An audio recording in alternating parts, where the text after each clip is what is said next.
നല്ല രുചിയുള്ള ഇറച്ചിച്ചോറും ബീഫ് ബിരിയാണിയൊക്കെ കഴിക്കണമെങ്കിൽ മട്ടാഞ്ചേരിയിൽ ഈ ഒരു സ്പോട്ടിലേക്ക് വരണം.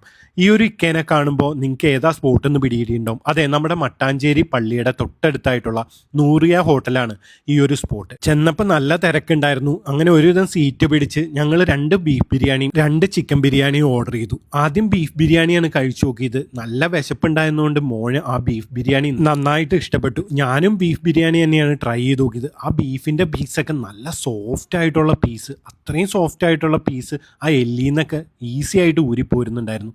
ചെറിയ റൈസും കൊണ്ടുണ്ടാക്കിയ ആ ഒരു ബീഫ് ബിരിയാണി സാലഡും ആ ഒരു ബീഫിൻ്റെ പീസൊക്കെ കൂട്ടി കഴിക്കാനായിട്ട് നന്നായിട്ട് ഇഷ്ടപ്പെട്ടു.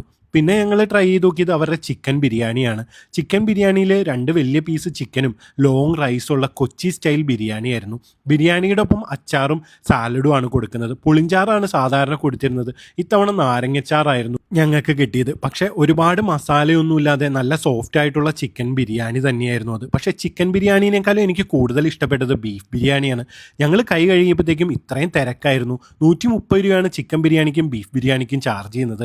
മെയിനായിട്ട് അവിടെ പോയത് ഇറച്ചിച്ചോറ് കഴിക്കാനാണ്. പക്ഷേ വെള്ളിയാഴ്ച ആയതുകൊണ്ട് ഞങ്ങൾ ചെന്നപ്പോഴത്തേക്കും ഇറച്ചിച്ചോറ് തീർന്നു പോയിരുന്നു. അങ്ങനെ ഒരെണ്ണം പാഴ്സൽ കിട്ടിയതും വാങ്ങിച്ചിട്ടാണ് ഞങ്ങൾ പോകുന്നത്. പിറ്റേ ദിവസം അത് ആവി കയറ്റി ആ ഒരു റൈസും ആ ഒരു സോഫ്റ്റ് ആയിട്ടുള്ള ബീഫും കൂട്ടി പിടിക്കാനായിട്ട് അടിപൊളി ടേസ്റ്റ് ആയിരുന്നു. ആ ബീഫിൻ്റെ രുചിയൊക്കെ ഇറങ്ങിച്ചെന്ന നല്ല അടിപൊളി ഇറച്ചിച്ചോറ്.